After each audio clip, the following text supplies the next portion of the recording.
Muito boa tarde, turma Seibon.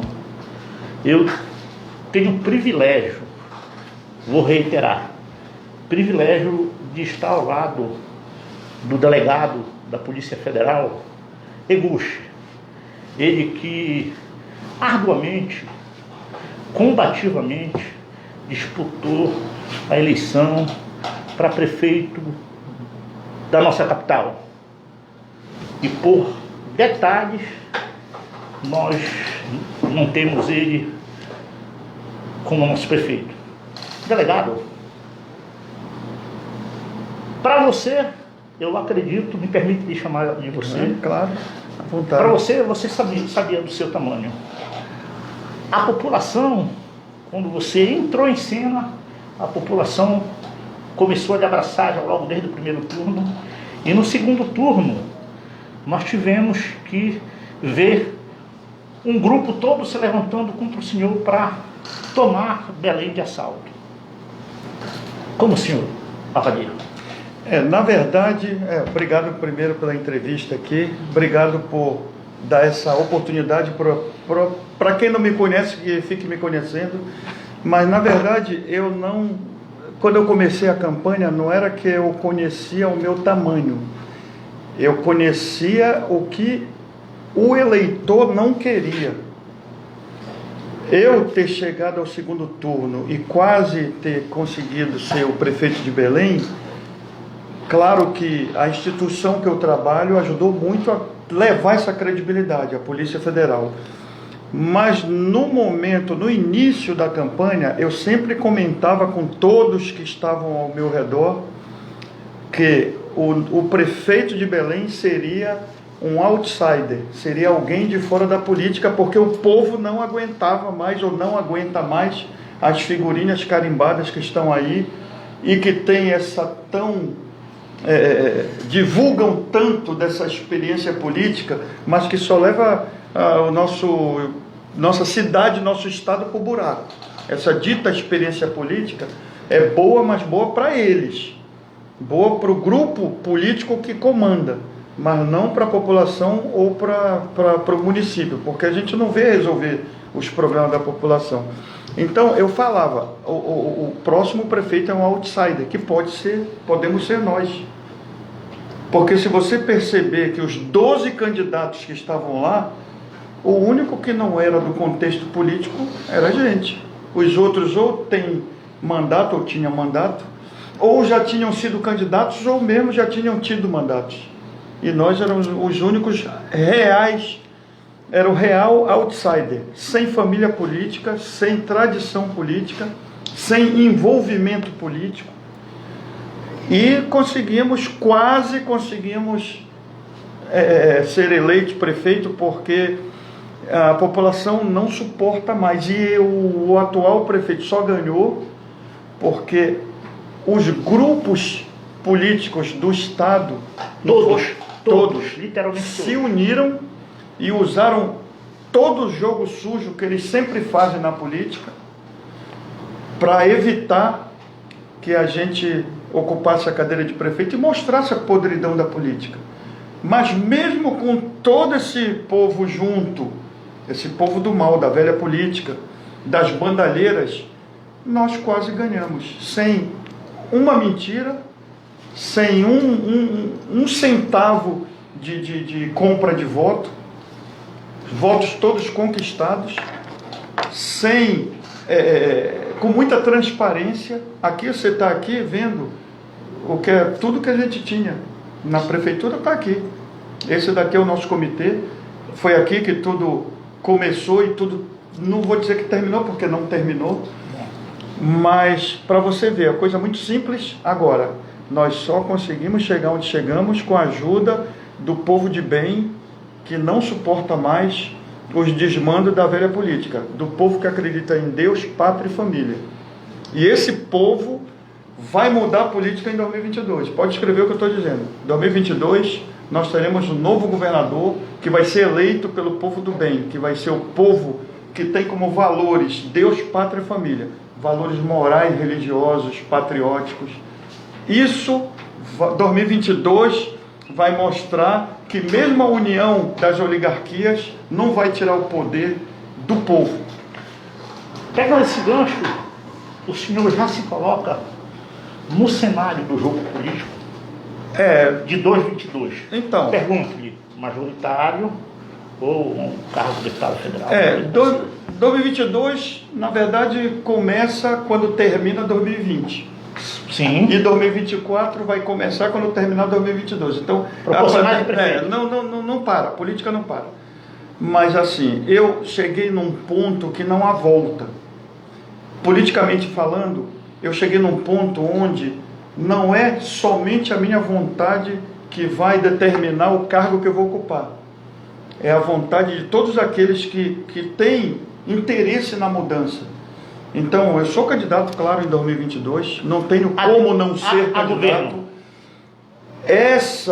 Quanto ao cargo, não sou eu que vou decidir. Mas a probabilidade, o seu eu, o seu interior, o seu diálogo... eu acho que tem alguns nomes que podem bater de frente com o atual governador, que todos conhecem, ex-governador Jatene, que 3 vezes governador, tem o senador Zequinha Marinho, tem o que disputou, o ex-deputado que disputou contra o atual governador, o ex-deputado Márcio Miranda. Sim. Então existem tem muitas... o próprio delegado também. Também que surgiu agora, mas existem muitos nomes que têm possibilidade de ser candidatos e obterem êxito, desde que haja consenso, desde que a oposição ao atual governo não se divida. Se a oposição se mantiver unida em lançar um candidato, tem condições de levar a cadeira de governador e, vou mais longe, no primeiro turno. Eu acho que a insatisfação da população atualmente com os mandatários, eu não digo só governador não, eu falo de Alepa também, que está... Sim. A maioria dos deputados, infelizmente, só comem as migalhas do governador. Infelizmente, eu acho que vai ter uma renovação geral. O povo acordou, o povo está se politizando e não aceita mais esses desmandos. Mas tem alguns políticos que ainda vivem no passado, na pré-história da política, e eles vão quebrar a cara em 2022. No primeiro momento, na sua eleição a prefeito, houveram um grupo enorme de candidatos. Sim. Salvo engano, 7 ou 8. 12. Pronto, tá aí. Mas o senhor me diz, nesse momento, teve no primeiro momento 12. Sim. E tinha o Edmilson, que Sim. tinha já uma certa vantagem entre o demais, né? O senhor, de uma forma praticamente solitária, mas o povo observador, muito observador por sinal, fez a seguinte leitura: nós vamos observar os 8, mas nós confiamos nesse. Agora o senhor me diz que o senhor vai precisar compor com essa turma. O senhor está sendo coerente? É necessário? Preste atenção. A gente tem que diferenciar Os momentos. Não só os momentos. Nós temos que diferenciar se eu estou sendo coerente ou incoerente, porque o inimigo do meu inimigo é meu amigo, dentro de determinadas condições. Certo. Eu participar de um grupo de oposição não quer dizer me submeter a esse grupo de oposição. Naquele momento eleitoral em que uma divisão vai prejudicar o objetivo maior, que é derrotar o atual governador, eu estaria sendo até egoísta de lançar uma candidatura própria, de dividir os votos da oposição e o governador ser o beneficiado. Então nós não podemos dividir o voto da oposição ao governo. Como eu estou falando, eu não estou sendo incoerente, porque eu não vou me submeter a nenhum plano de governo que não esteja dentro do que a gente propõe e propôs em 2020. Eu não quero aqui massagear seu ego, mas eu acho que o seu nome é que deve ser mantido. E aí eu ainda vou mais além. Essa turma tem que vir para se ajustar. O senhor concorda? Porque, veja bem, o resultado das eleições de 3 meses atrás, eles estão aí. Foram mostrados para todo mundo. Sim. Só que a turma que quer ser governo, eles já são muito visados. Né? Visados da pior forma, inclusive. Sim. O nosso povo disse um grande sim para o senhor. Amém. O nosso povo deu um sim. Isso aí não tem a sombra de dúvida. A sua postura vai mudar daqui até dia 2022? Eu sempre falo o seguinte: se fosse para mim ser prefeito de Belém, bastava eu ter conversado com o atual governador. Ele me chamou várias vezes, ele sabe disso. Ele tentou reunir comigo várias vezes, eu não aceitei. E ele, talvez por ser o que é, ficou com raiva e apostou todas as fichas no outro candidato, que todo mundo sabe que quem ganhou foi o governo do estado quando entrou de cabeça na eleição. Não foi o adversário que ganhou. Certo. Eu tenho dito que se for para compor com pessoas ou grupos políticos que nós somos contrários às ideias, eu estou fora, eu não preciso da política. Eu sou delegado de Polícia Federal, eu tenho minhas convicções, tenho caráter e dignidade, não aceito compor com ideias divergentes, principalmente de políticos envolvidos com atos de corrupção explícitas, que não são implícitas não, são explícitas. Eu sou polícia. Polícia prende bandido, polícia não se une a bandido. Sua postura é uma postura de muita decência. A sociedade, ao mesmo tempo que ela vê todas essas imundícies e todas essas mazelas e lhe aponta numa disputa quase que desigual no segundo, quase não, posso lhe afirmar, desigual no segundo turno em todos os aspectos que o senhor pode imaginar, porque foram todos contra um, e não só todos daqui do Pará, como do Brasil todo, artistas, uma turma aí que acha que eles são a verdade. Só que o voto ele vem do cidadão comum. O discurso do Edmilson, olhando aqui para o Edmilson, foi que, viu, prefeito, o senhor num discurso disse que ia disponibilizar 400 e poucos reais, 450 como auxílio emergencial. O que aconteceu? E hoje o nobre delegado já disponibilizou, já sinalizou para a justiça que é contrário à postura dele, porque ele foge do princípio da legalidade. Ele incorre. Quando ele promete, é um crime eleitoral. Quais são as perspectivas que o senhor vê nisso de sair vitorioso? Na verdade, em dezembro, o doutor Elcio Soares me procurou e mostrou que esse programa Bora Belém era um estelionato eleitoral. E isso existe na lei. Eu acho que é o artigo 141, eu não tenho certeza o artigo da lei eleitoral, que fala em promessa para conquistar voto, promessas que não vão ser cumpridas. Então é muito claro lá que é o estelionato eleitoral. E o doutor Elson me procurou e nós concordamos em entrar com a ação, e acredito que anteontem o Ministério Público se pronunciou favorável, acatou e se pronunciou favorável à nossa ação. Ou seja, para você ver que nós temos razão juridicamente falando de mostrar para a população que ela foi enganada. Tanto que no primeiro dia, depois da posse, ele falou que não tinha dinheiro, ele falou que não iria pagar para que o Bora Belém ia ser revisto. Mas isso é um estelionato? É um estelionato eleitoral. Isso daí é crime. E ele, tanto que buscou ajuda com o governador, que foi quem elegeu ele, e mesmo com a ajuda ele não vai pagar nem para 5% da população que precisa, e que ele prometia na época da campanha. Mas isso no último debate eu falei, não vou prometer porque não tem recurso. Nós vamos analisar as contas do município, caso sejamos eleitos, e depois de eleito, a gente propõe um programa desse tipo. E não antes para conquistar voto com estelionato eleitoral. Mas isso a justiça vai comprovar. Em breve vocês vão ver quem tem razão.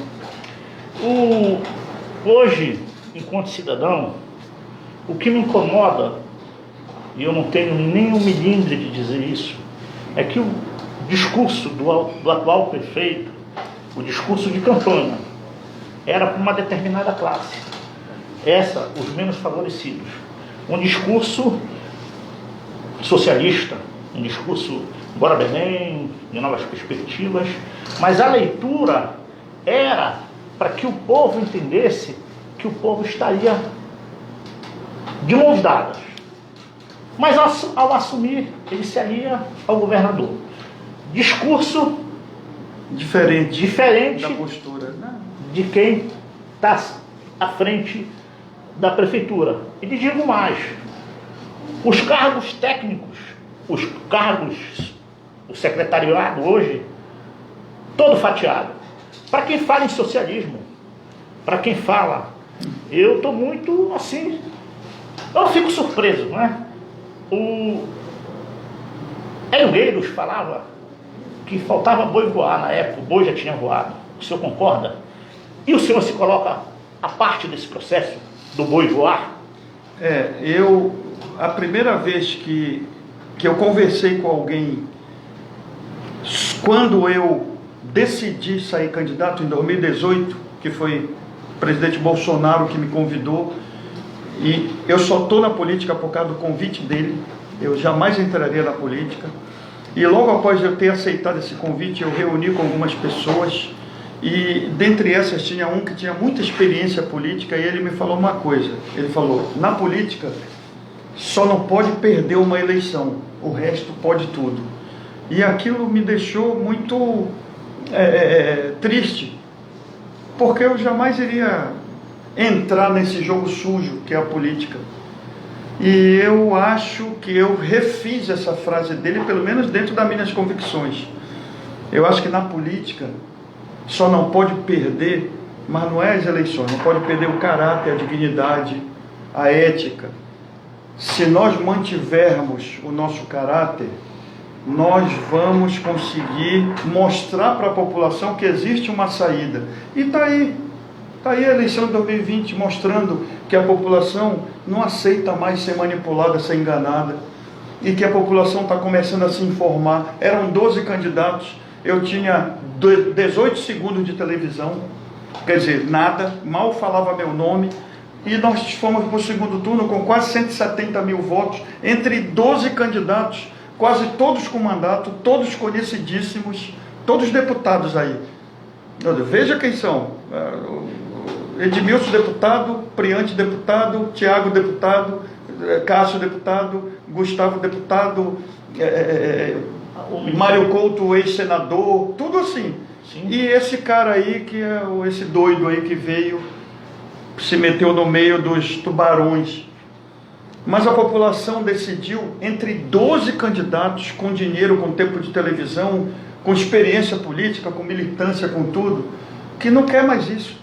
Não quer mais isso. Em 12 segundos, no primeiro turno, nós tivemos quase 170 mil votos. Nós chamamos de voto orgânico. O que é o voto orgânico? Pesquisaram a minha vida, pesquisaram quem eu sou para votar em mim. Não vieram, não, vou votar nele porque é o menos pior. Não foi isso. Pesquisaram e viram que existe opção, que a política não é o que querem mostrar aí. A política é diferente. Nós não compramos voto, nós não enganamos ninguém, ninguém pode se dizer enganado. Nós ficamos sem material. Pessoal, muita gente não sabe. Na última semana da campanha, no segundo turno já isso, viu? Na segunda-feira não tinha material, nós não tínhamos nenhuma bandeira, nós não tínhamos um santinho aqui para distribuir, e tinha uma multidão de gente cobrando material, e foi proibido produzir material se não tivesse recurso. Sim. Nós não prometemos para as gráficas, para produzir e depois a É. gente paga Te negativo. ganha no apurado, é como se Só eu trabalho pra ti, quando depois tu ganhar. o pagamento era a produção era feita mediante os amigos que vieram, muitos empresários. Agradeço todos vocês que vieram e diziam: eu mando produzir 1000 bandeiras. E aí a gente mandava produzir porque ele depositava o dinheiro na conta de campanha e nós pagávamos a gráfica. Saímos da campanha sem 1 centavo de dívida, nem 1 centavo devendo. Por quê? Porque foi uma campanha limpa, porque foi uma campanha onde o dinheiro não era o mais importante. Nós caminhamos pelas feiras e lá nas feiras nós mostramos quem a gente é. Nas caminhadas a gente provava que a gente não deve para ninguém, não tem rabo preso com ninguém. Qual foi o outro candidato que andou? O quanto a gente andou? Ninguém saía, eles não saíam. A campanha deles foi toda campanha de internet, de televisão e com muito dinheiro. A nossa foi andando no meio do povo. Interessante que esses 13 segundos no primeiro turno, eles já puxaram uma quantidade de votos significativa. Graças a Deus. Mas perceba, ou você, ou o senhor, que no segundo turno, o embate ele vai para os debates. Sim. E todos perceberam uma leveza muito grande no senhor.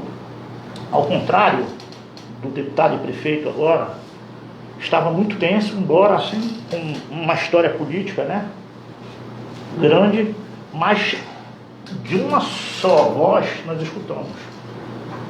O ilustre, poxa, um semblante tranquilo, não tinha respostas prontas, não era aquela coisa estudada, sabe, decorada ou decoreba. Essa coisa vinha do coração. Era muito espontâneo porque a gente não estava mentindo. Só por isso. E ele estava preso a um programa que ele sabia que não ia conseguir implementar. As respostas dele eram respostas estudadas, porque ele tinha que responder daquele jeito. E a nossa resposta era uma resposta espontânea, porque nós não tínhamos nenhuma intenção de mentir ou de enganar a população. Já o outro lado percebe-se agora com esse Bora Belém, né? Para não ficar enfadonho. Obviamente que cansa, né? As pessoas estarem... O senhor manterá a mesma postura, mesma decência. Claro. E o senhor, como cristão, qual é a recomendação? Enquanto cristão, enquanto cidadão?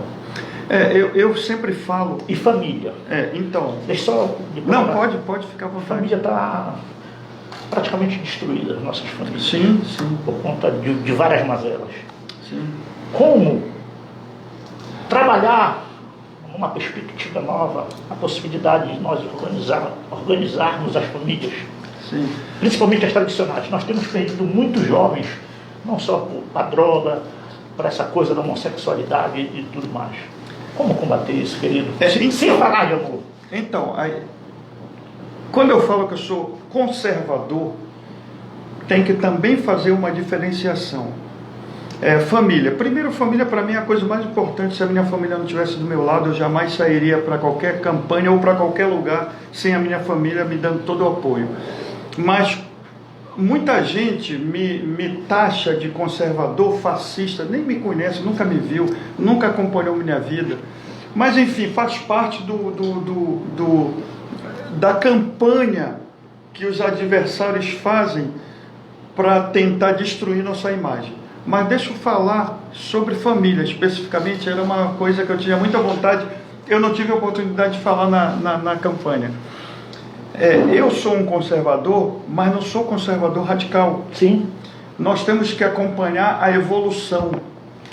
E qual é a evolução? A evolução é que existem famílias tradicionais, como a gente conhece, homem, mulher, filho, mas existem muitas famílias hoje que é o homem com homem ou a mulher com mulher e que adotam. Como se isso? Então, eu não tenho nenhum problema quanto às famílias modernas. Nenhuma dificuldade? Nenhuma dificuldade, até porque eu tenho sobrinhos. Isso é amor também? Claro. Eu tenho filhos. Se meu filho fosse homossexual, eu iria amar do mesmo jeito. E iria apoiar e iria ajudar. O meu conservadorismo não é quanto à família, de ser homem com homem, mulher com mulher, é quanto à moral, como vai criar os filhos, não como essa senhora que botou peruca numa criança que não queria e chorou na frente das câmeras. E é contra esse tipo de tratamento que eu sou contra, eu sou conservador radical.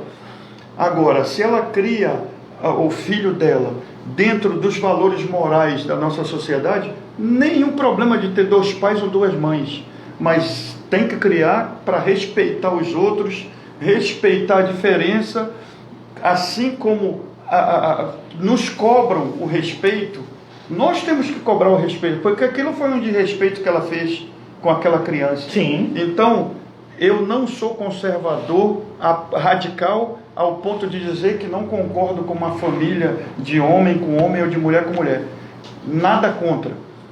Eu não concordo com as atitudes morais, religiosas e dessa família. Eu acho que ela tem que ter um mínimo de valores morais e religiosos e patrióticos. Porque aquelas marchas LGBT que ficam pegando uma cruz, enfiando no ânus, para mim, isso daí, eu sou radical, sou contra. Então, mas tem os homossexuais que vão para a igreja, escute o que eu vou lhe dizer, e que participam. Eu também sou completamente contra. Então, isso eu sou contra, inclusive, sou radical. Inclusive, eu tive problemas por conta disso. Porque querem fazer, tranquilo. Mas aquilo ali é uma afronta. Uma afronta a muito nós, mais afrontar. conservadores. Eu acho que é um cidadão de bem, querido. Sim. Não se pode, pô. Todos sabem que tem uma turma aí que disse que Jesus era gay. Querido, pelo amor de Deus, eu não tenho o que falar. Podia falar qualquer. Jesus passou pregando um amor a um homem que não fez nada a ninguém. Vou dar um exemplo para você o que está acontecendo. Daniela Mercury, parece, que era representante da... querido, pelo amor de Deus. Vou dar um exemplo do que está acontecendo. Isso aí não, querido. Eu acho que é Paulo Gustavo, esse ator. Sim, Paulo Gustavo. Que está na UTI. Gustavo, né, diretor? Está na UTI. Está circulando um vídeo que ele fala sobre o casamento gay. Sim. E ele fala para o padre que era para o padre casar eles, porque se Jesus fosse vivo, ele seria fã do Pablo Vittar e seria homossexual. Como é isso? Hoje ele está na UTI e a família está rezando para Jesus curar ele. Esse Jesus que ele tentou denegrir a imagem lá, mas hoje vai ser o Salvador. Que se ele ficar bom, vai ser graças às orações. Ele porque Salvador, né? pela medicina ele está quase desenganado. Sim. Mas na hora do aperto, meu Deus me ajuda. Meu Deus me ajuda. E na hora do bem bom lá, eles metem a cruz em alguns locais inapropriados. Mas isso eu sou contra. Isso eu sou contra. Mas eu tenho uma sobrinha que é homossexual e que ela era do coro da igreja. Ela participava do coro da igreja, cantora de igreja, e nem por isso ela desmerece algum tipo de atitude. Eu poderia não louvável até, porque a igreja não colocar aqui, mas eu já coloquei em outros momentos. O Inácio Guilherme da Silva Leite, ele tem um filho que é gay. Meu filho está fazendo uma especialização nos Estados Unidos, um garotão lindo, belo, fazendo doutorando. Vai fazer doutorando agora na área do direito. Ele, quando tomou, ou se já tinha essa situação, ele quis impor uma condição para mim. E eu falei para ele: Lucas, presta atenção. Quanto a essa tua história aí, se preserve. Se preserve no sentido de lembrar que o seu avô, que é meu pai, ele sempre pregou o amor. Se isso é uma forma de amor, querido, preserve a nossa família. Não precisa escrachar. Nós não precisamos. Essa turma, parece que eles têm uma necessidade, sabe, de... nós queremos, nós somos assim. Então aí que eu perco a minha inquietação. Eu amo meu Lucas. Tenho 3 filhos. Guilherme, que é médico, Igor, que é advogado, e o Lucas, que é advogado. Agora imagine eu fazendo uma conversa, eu também sou muito conservador. Embora não tenha nenhuma dificuldade, eu percorri por dentro do PT e do PSOL, como dirigente, o PSOL, eu fui um dos fundadores.